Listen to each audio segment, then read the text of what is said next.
So last week we addressed the question, why does God allow bad things to happen? Or if we want to extrapolate that out, why does he allow bad things to happen? Good people or innocent people or me people. Like that's often what we're thinking is why does he let it happen to me? You know, that sort of thing. And so we only got about halfway through last week. We're going to do a little bit of recap though. What I'll do is I'll bring up one point and just have you guys explain what that meant from last week, kind of give summary to that particular point. Choose the right posture. That was one of the things when we come into this question that we need to remember. What's that mean?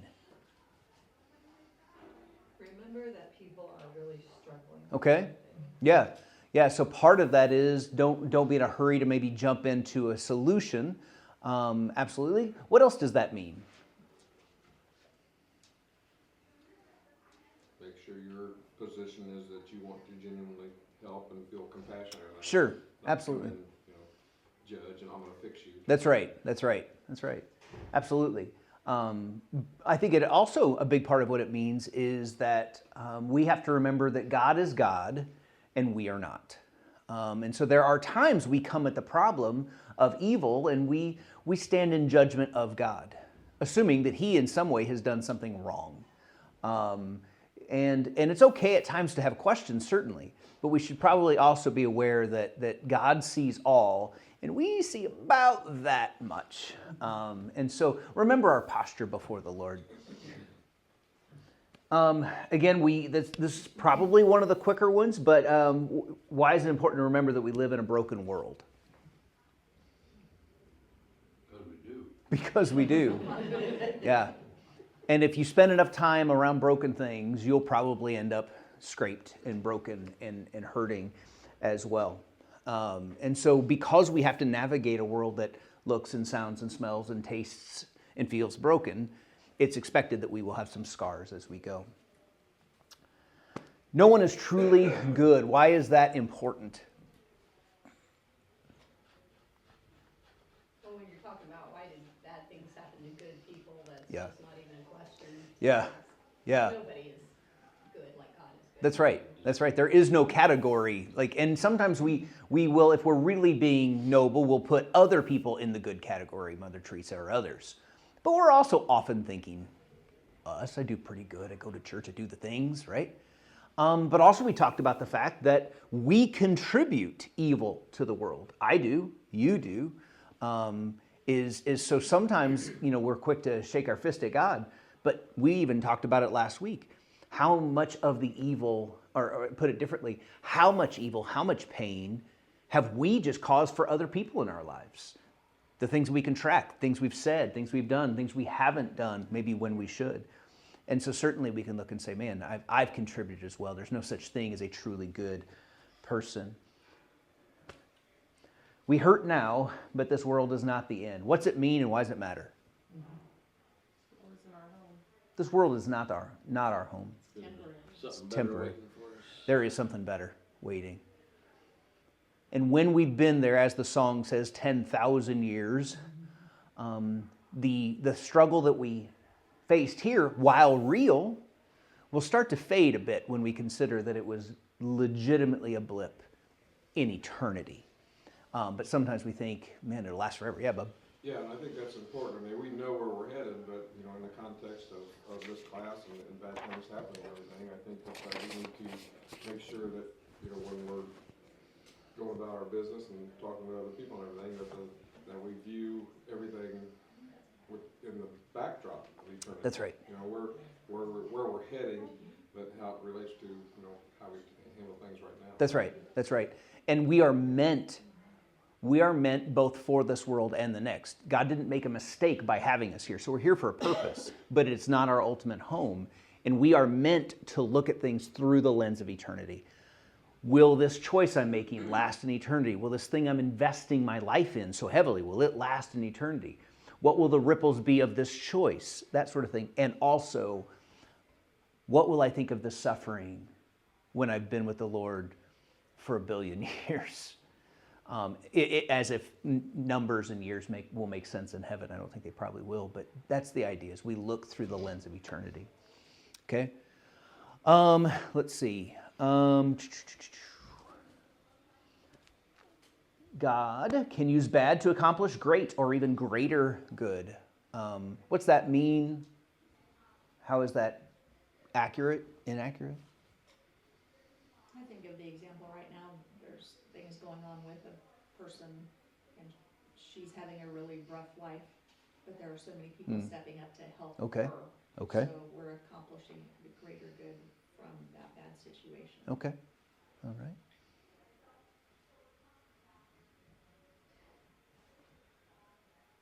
We talked about Joseph from the Old Testament last week. I almost said last year, last week, where, man, God allowed a ton of rough to happen, but ultimately God used it to accomplish some of the greatest good that side of the cross. Israel ended up as a nation, fledgling nation, being saved, and countless other people were saved as a result. And so Joseph was like, hey, brothers, I know you meant this for evil, but God intended it for good, for the saving of many lives. And so it can accomplish a greater good, one of them being that hard times can equip us or position us for greater ministry. This was the point we got to last week, but what does it mean? What's it mean? We can use the challenges, the difficulties that we've come through to relate to other people, encourage other people That's right. that are going through a similar kind of thing. That's right. One of the examples that somebody brought up last week, and I think it's kind of where we landed, was the widow group that we have here at the church. There is something powerful about someone who can put their arm around you and say, I get it, been there, I am there, going through it. When my mom went through cancer, she had it 2 different times, but I remember when she went through cancer, she wasn't really connected to a church much at the time, but there were some people from the church that still knew her and were able to come and say, hey, here are some of the things I experienced. Here are some of the things that you'll probably, talking about if anybody's been through it or watched someone go through it, is, chemo days or the 24 hours after and those things. And it was helpful to her to have some people who could just say, I get it. Again, I've been there. And so. Suffering, actually. Whoops. You're all good. She's like, boom. Drop Ta-da! That would have been me. I would have tripped right in. Sadly, nobody wants to suffer, but suffering actually, it creates empathy and compassion. Absolutely. Or it should. Within That's right. us. And to where later on down the road, we can actually be there for other people and Yep. help and show the love of God. Yep. Yep. I think that's kind of what some of the bad stuff is for, so that we can learn what His heart truly is. That's right. To be able to show love to others. That's right. Yeah, is not only does it position us to serve others, but it positions us internally, as I appreciate you saying, is that oftentimes our struggles and our suffering can actually, doesn't always, but often can soften us in a way of empathy, of like, oh wait, I know it really, I don't use this word very often, so it'll be on camera, but sometimes life sucks, and don't be mad at me for saying it, but when you've been through it, there's a sense of like, I know that feeling of being alone. I know that feeling of being fearful. I know that feeling of being discouraged, whatever the case may be. Yep. Talking about internally, I think too, it can teach you how to trust God and walk with God and lean on Him through things. That's right. Yeah, we learn trust. We learn to see God move in a way that maybe we can't when all is well. I struggle to use this name because he died in disgrace, but Ravi Zacharias was an apologist, champion for the cross, but apparently lived a bit of a double life for at least the last decade of his life. So hear me say that there was much disgrace there, but he was also one of those early voices. I've never met him, but one of those early voices in my Christian life to learn how to defend the faith and all of those things. And he said that the issue, that we have 2 issues. We have the issue of pain and pleasure. And he said, and it's interesting considering the kind of the scandal in his life, he says that sometimes the greater vice is pleasure. Because when life is easy and good, we don't seek God. But it is then sometimes in the pain where we find ourselves necessarily seeking Him. And so If everything was good all the time, we might come away with the conclusion that we're pretty good, that we're doing all right. But we do need him. Okay. How many of you know the name Nick Vujicic? I worked on that. I had to make sure I said it correctly. What do you know about Nick? He has several physical disabilities, but yet he's a strong speaker for encouraging. Yeah, that's right. No arms, no legs, and I think his first book or whatever was No Arms, No Legs, No Problem. I considered showing a larger clip of his story, but he was born with basically nothing but a drumstick, and that's what he calls it. He calls it his chicken drumstick. It's one little, you'll see it. There's about a 1-minute clip that we're going to show. But I want you to consider the perspective of someone who has been there and how he kind of, not spins, but how he shares something that's pretty important.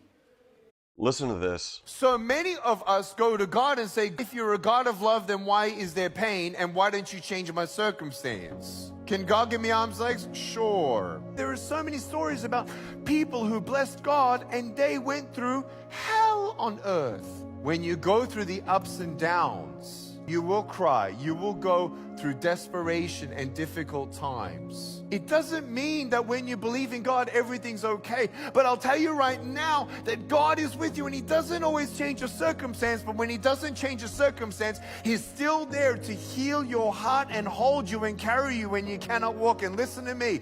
If God doesn't give you a miracle, He has sent you a limbless man to tell you this. When you don't get a miracle, God can still use you to be a miracle for someone else. Yeah. I heard a couple of you kind of at the same. My favorite part. What did you hear? What was the part? I thought it was clever and funny when he said that God sent you a limbless man. That's right. I love that. It is clever. That was my favorite part too, or at least is when you think that God has abandoned you or that God can't use you. He sent you me to show, and his faith is powerful not because he ignores his reality, but because he recognizes and sees and leans into God through it. And so that kind of gives us a quick summary of where we went last week. Last week, if I send an invitation to everybody who's on Facebook, I think that comes to the group. If you don't know what I'm talking about, you probably haven't accepted the invitation.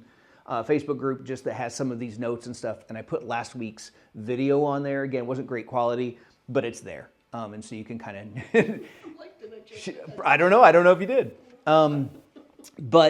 But now I wanted to pick up the last bit, and I think it'll give us some time to do a little bit of reflection as we go. The next one is bad things happen, or bad things happened to the best person. To the best person. What do you think that means? From our Christian theology standpoint, what's that mean? Bad things even happened to Jesus. Bad things happened to Jesus. Bad things happened to Jesus. Everybody, go to 1 Peter chapter 2. 1 Peter chapter 2.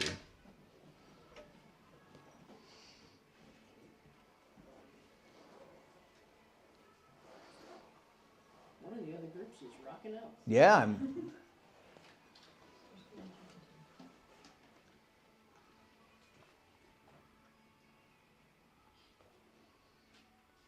And it's probably them. I heard them saying something about interpretive dance or something. That's just what I heard. So, What verse are you talking? 1 Peter chapter 2, 20 through 23. Again, always assuming that I've written it down correctly. You don't seem to have a lot of confidence these days that you wrote the passages down. I have found what is, and you're correct. What I have found is when I'm preparing two things, sometimes I flip them, and so I'm like, oh, that was for Sunday school. But yeah, you caught me, and so, somebody read 1 Peter 2, 20 through 23. But how is it to your credit if you receive a beating for doing wrong and endure it? But if you suffer for doing good and you endure it, this is commendable before God. To this you were called because Christ suffered for you, leaving you an example that you should follow in his steps. He committed no sin, and no deceit was found in his mouth. When they hurled their insults at him, he did not retaliate. When he suffered, he made no threats. Instead, he entrusted himself to him who judges justly. Thank you. There's a lot there. What'd you grab? What'd you hear?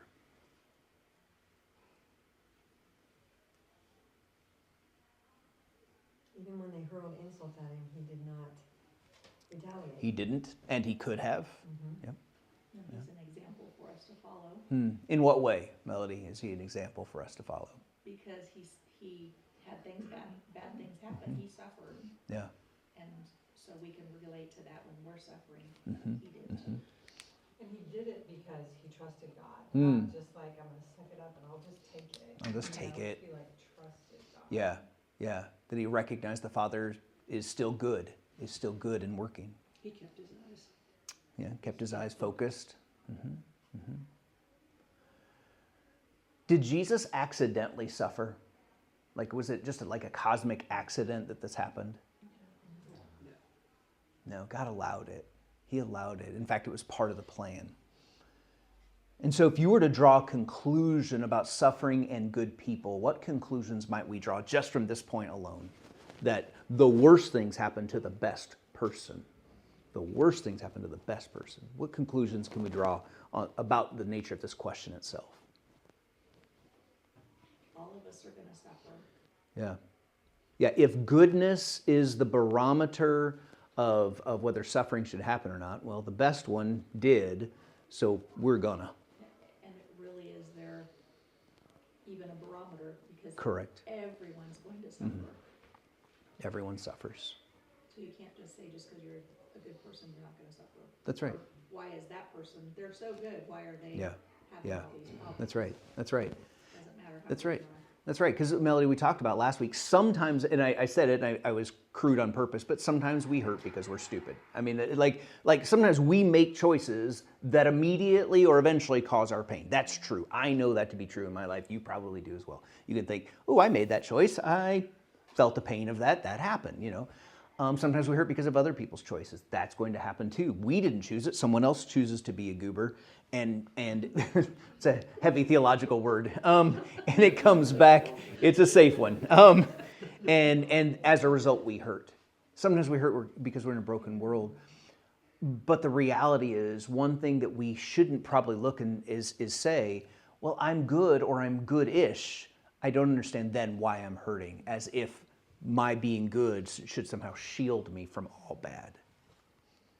That's uplifting. So, but yeah, and it is uplifting, and it's not uplifting. I know what you're saying, but at least we can look and have knowledge that it's not just because God's picking on us or He's mad at us or He's asleep at the wheel.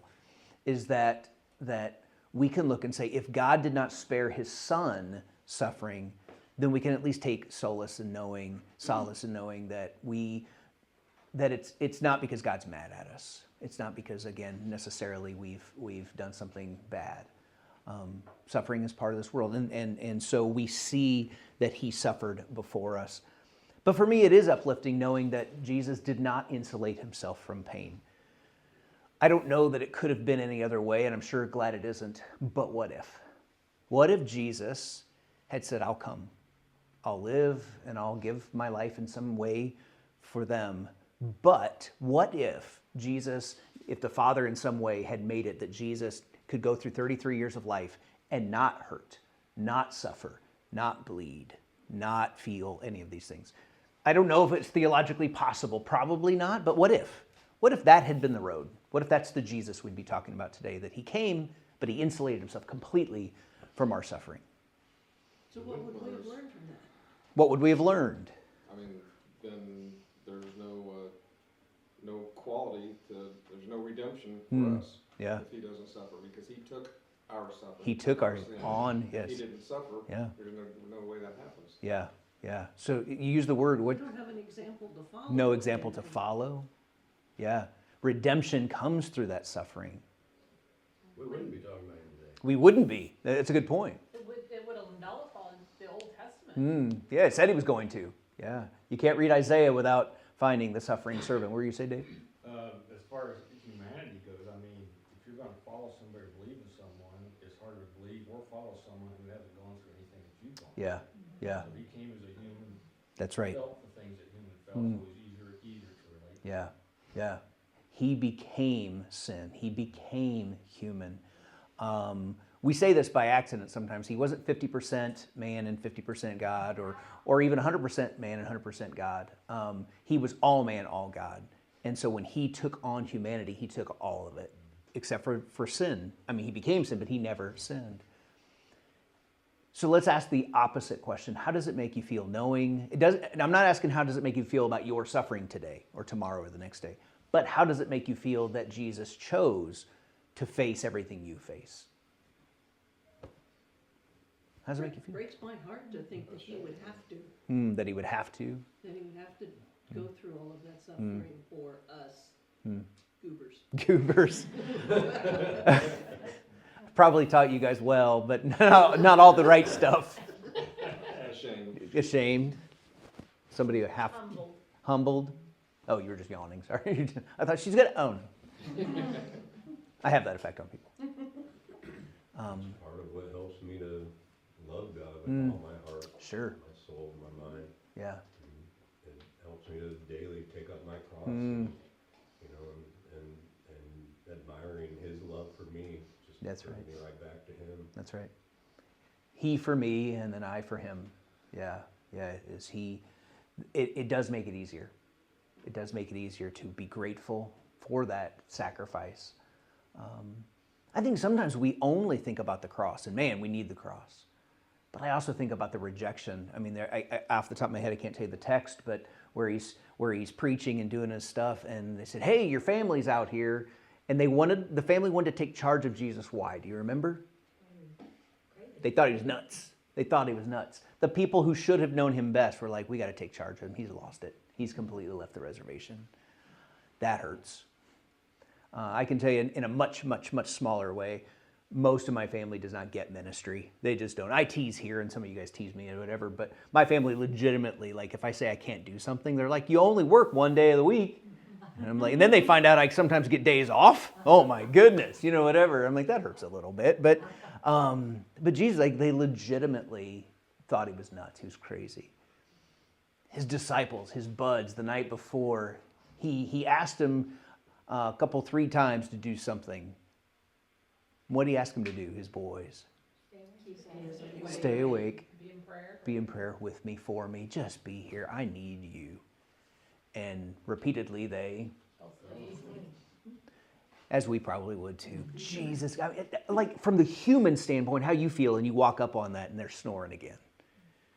It says he had compassion on them, he loved them, but man, he gets it.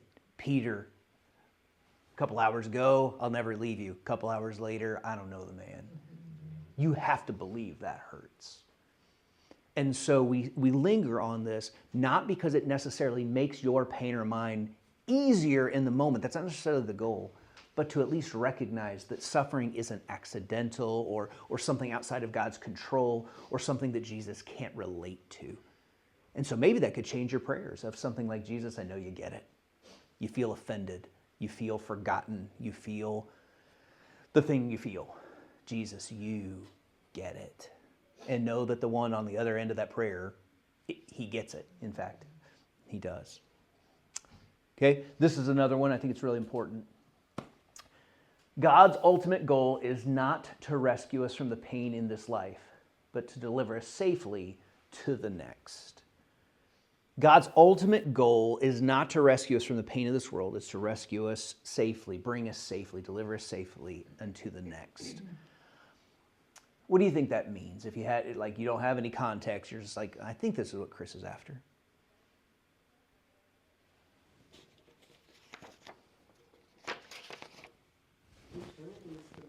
Eternity is the goal, salvation.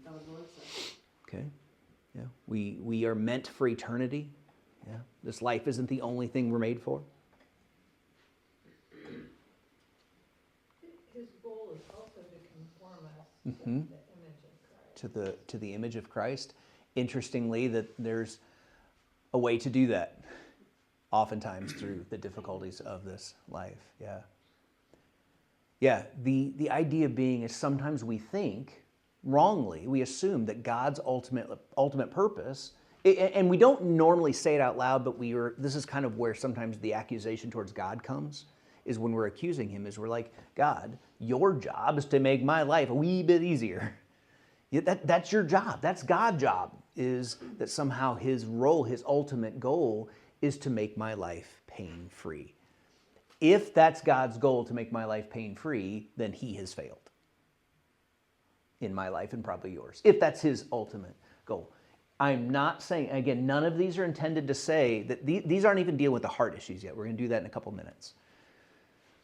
But the reality is that sometimes the way God brings us from this life to the next is through difficult times. How many of you have ever heard someone tell what we call their testimony? And you're like, man, they were like a scoundrel. And then they came to faith. Have any of you heard that? You know, whether it's someone you know or a public figure. What oftentimes is a turning point in their story? I'm not with Jesus, now I am with Jesus. What often started putting them on that path towards faith? Hitting rock bottom. Yeah, oftentimes hitting rock bottom. It humbles. It's humbling. Yeah. So you gotta get rid of self. Yep. I can't do it myself. It hurts. Loss and sickness. Loss, sickness.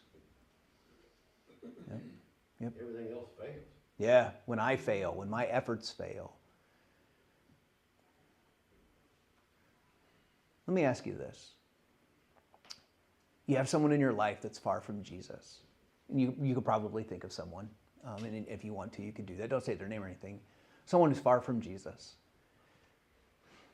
And you've talked to them, you've argued with them, you've debated, you've sent the notes, you've sent the emails, you've given them the scriptures, you've sent them a sermon from your preacher or whatever, hoping that they will, all those things, and they don't seem to be any closer to Jesus. Could you ever pray this prayer? God, do whatever it takes, bring whatever pain, bring whatever suffering is necessary to bring this person closer to you. Could you pray that prayer? Yes, no, maybe? You couldn't do it? I pray that for myself. Yeah? A little bit easier for self. A little easier for self. I don't wish that on other people. Didn't say wish. Didn't say wish. Don't wish it on me then. Sometimes they say necessarily you pray. know what it will take, but What's that? sometimes they say You know what it'll will take, right? but not Yeah. wishing them. I haven't necessarily prayed bring the pain, but I have prayed do whatever it takes to humble. that Yeah. person. Yeah. Well, what if God, and the point is, maybe we're not wishing specific, like, God, get him. Not that. I've maybe prayed that before too, but more of God, do whatever it takes, even if it causes pain or suffering for this person to find salvation. Bub, you were like, Yeah, no, I was just, okay. What do you think? I still wouldn't want to pray that prayer for fear of answers. Yeah. I mean, that makes you feel. Yeah. You know, And again, I probably phrased it in a way that I was probably clumsy. The idea being, though, is A, God's not a meanie, but B is, Father, I would rather see this person go through a temporary pain to bring eternal salvation than to have an easy life and never turn to you. I would much rather see them in heaven and know that it took pain to do that, difficulty. I've seen that in my younger brother. I wouldn't say he's a Jesus follower right now. I don't know. But there was a season where he was awfully close. And it was after a series of pretty poor decisions, and the Lord, I think, allowed some significant pain to come as a result of those. And so let's look at Hebrews 12 real quickly. And would somebody read, let's see, 3 through 6. Think of all the hostility he endured from sinful people. Then you won't become weary and give up. After all, you have not yet given your lives in the struggle against sin. And have you forgotten the encouraging words God spoke to you as his children? He said, my child, don't make light of the Lord's discipline, and don't give up when he corrects you. For the Lord disciplines those he loves, and he punishes each one he accepts as his child. What do you do with that passage?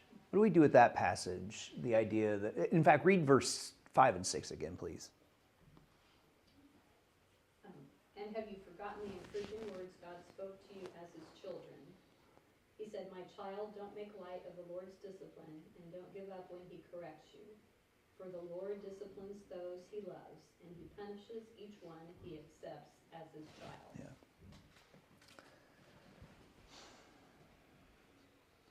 I think that it's probably above my pay grade, and probably yours too, to know with wisdom all the time which is something that God is allowing, and which is God maybe even causing.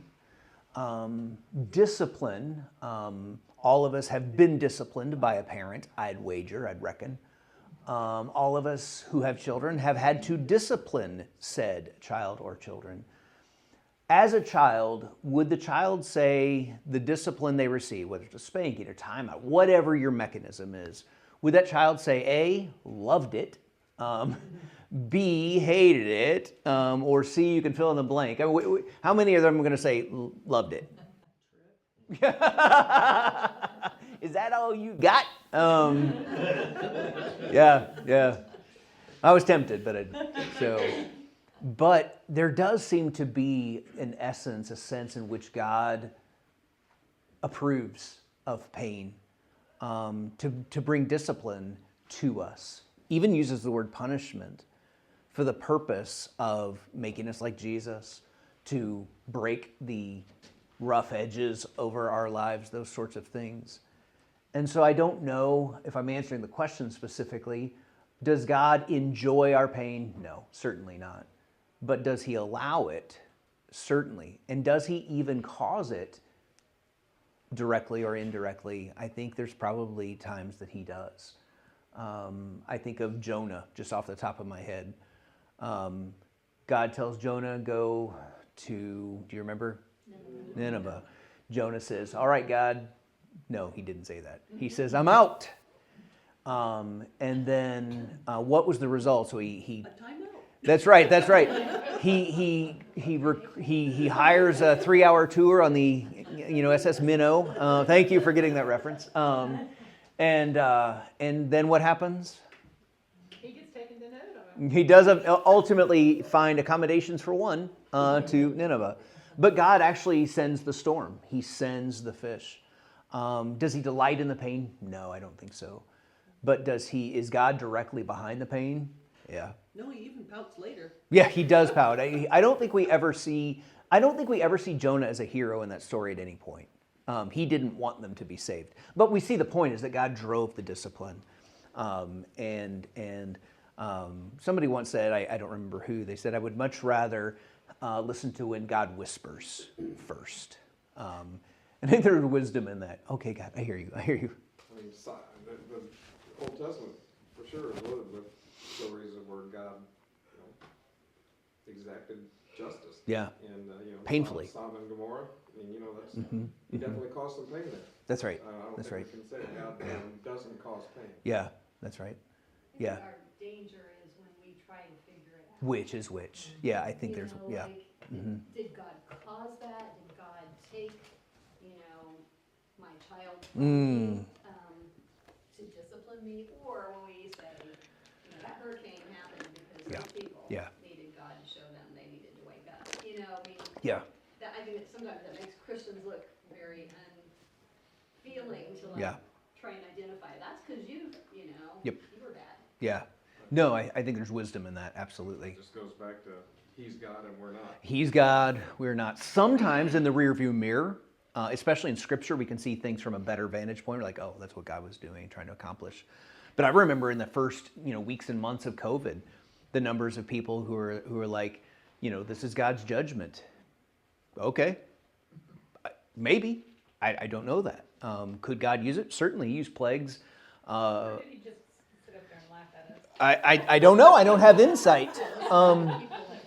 And there were people who drew hard lines in the sand on both sides of all those things. And so I think there needs to be some humility of saying, I don't know. I don't know God, his plan specifically in this. He's not brought me into this. Sometimes he does, but often he does not. And so any questions on those? I want to move. We have a little bit of time, and I want to spend some time on the more of the emotional side. Yeah, we got all kinds of time. Really did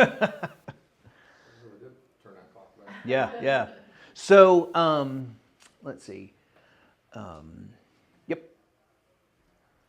So, James 1:9 says, "My dear brothers and sisters, take note of this.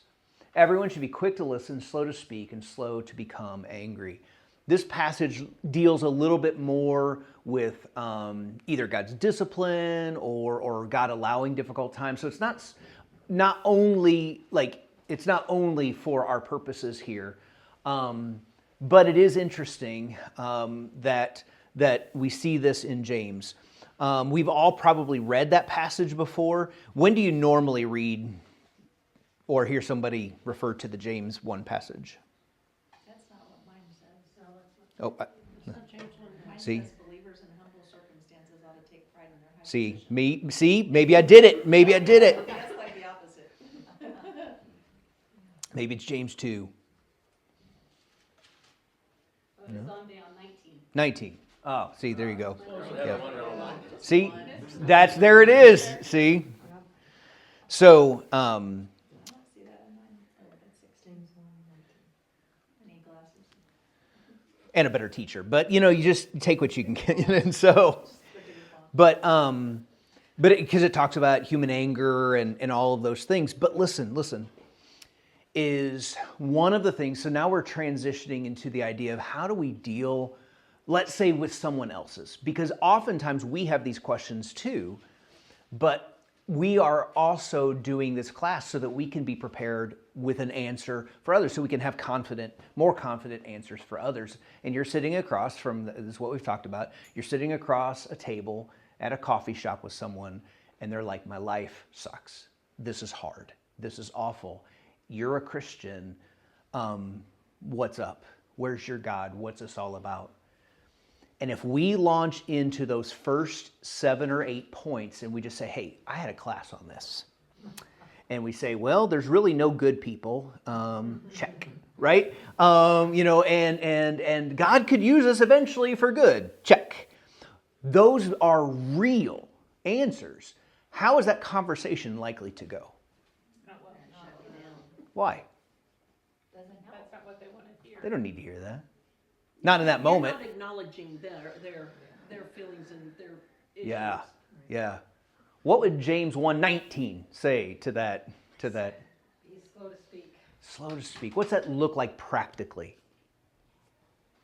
Just listen, a lot more listening. Yeah. Tell me about that. Keep going. Let them cry. Dora. No, I'm just kidding. So I'm just teasing. But yeah, and I tease her, but she's like, the number of people who never make it past Dora's office, and that, they got something, and she'll just listen, So it happens. Just sometimes the best thing you can do is listen and cry with them. If you can conjure one, don't poke yourself in the eye to make it happen. But So unless we tease in the house sometimes with the girls and I, just like, they're there, and so probably that feels condescending, but what if you just sat and listened? Tell me about that. How you doing? Not good. Okay. What can I do? Or say nothing, but sometimes just listen. Sometimes you have to ask questions because you don't understand Sure. what's going on. Sure. That's where the slow to speak comes in. Is okay. To make sure you're not trying to fix it too. Correct. Husbands like to do that. Yeah. He's not here to defend himself, but it's recorded, Brad. A lot of times they defend themselves and their heart says, I can fix this for That's you." right. And sometimes you don't want that. You Yeah. just need to vent. Yeah. We do Yeah. venting more now. Yeah. It's even with with Yeah. Christians too. It's not just with non-believers That's right. that are looking to us for answers. Mhm, You know, my dad is the example that I have in my mind. He's been handicapped since birth. There was an accident at birth, and he's been handicapped his whole life. And he's heard all this. He knows all the Christian answers. Sure. But still, there's times that I sit with him and Yep. and I just have to listen, and he'll get really down on himself and really frustrated at his situations, and you know, he still knows all the Christian stuff. He knows that he's going to be able to run when he gets into heaven. He knows all this stuff, but it's still just really tough to Yep. go through that suffering. And That's right. yeah, there's no biblical theological answer I can give him that would make him happy in those That's right. moments. That's right. Just sitting with him and listening to him and being there is all I can think to Yep. do. Be there, listen. I had a conversation with someone recently, and I don't remember all the details, but it was a hard situation they were facing, a Christian or whatever, but I felt like the Lord, because I've been walking with this person for some time, and I finally asked, I said, let me ask you, you have a lot of questions. If God tomorrow, or when you left my office, gave you an answer to all of your questions, and he could say, here's why I did, and here's why I didn't, here's why I allowed, and here's what would that change? And the person thought about it, and they said, I guess I would feel a little better knowing there is an answer, but it would still be hard. And really, at least in part of that was, they weren't looking for an intellectual answer. They weren't even looking, they want truth, but in that moment, they weren't even after truth. They were after just, yeah, I'm hurting. And I look for some help in the hurting. Absolutely. So we shouldn't be too quick. We should be quick to listen, not slow to speak, in part because I think sometimes we feel like we have the answer, but sometimes we feel like we have to defend God. That, I think a lot of Christians run into that one, is we feel like, oh, it's a Christian person, and if I don't have a good answer, they might leave the faith, or this person may never come to faith. I think it was C.S. Lewis, don't quote me on that, but I think he says, truth is like a lion. You don't have to defend it, you just got to let it out. And so we don't have to defend God.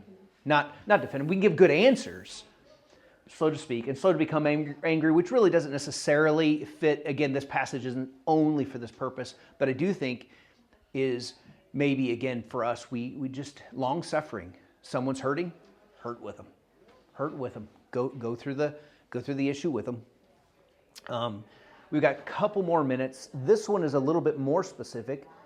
We're going to pretend it's Job 22, 4 through 5. I can't guarantee it. And so, but we're going to read it from here.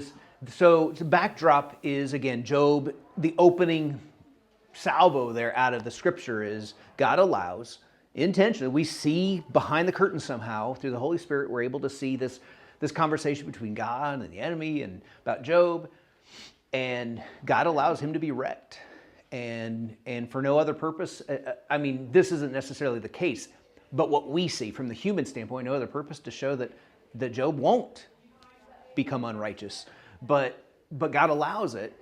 Eventually, after loss and physical issues and 5, thank you,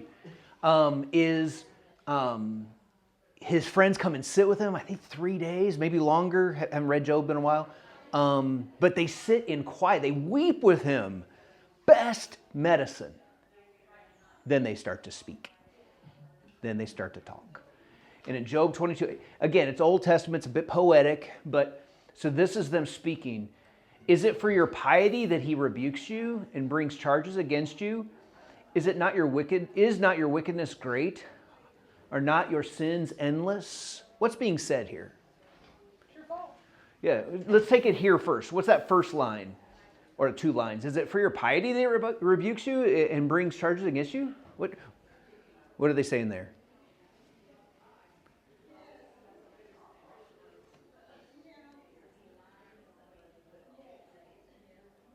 Bad things are happening to you, so you must not be as good as you think.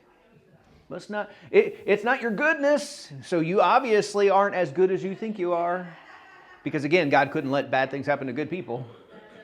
Is not your wickedness great? Your sin's not endless. And so basically they're like, God must be getting you for something. And ultimately we know that's not the case. Why do they feel like they had to speak?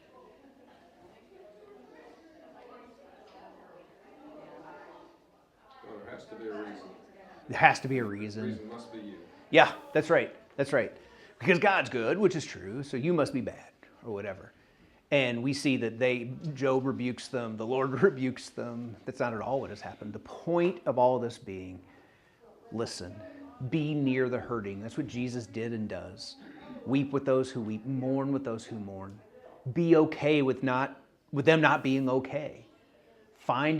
Be okay with crying or letting them cry. Be okay with saying, I don't know. Be okay saying, I don't know why God hasn't answered yet. I don't know why. I know He's good and I know He loves you, but I don't know. Because sometimes when we try to answer for God in those moments, we just end up doing more harm than good. Questions, comments, snide remarks?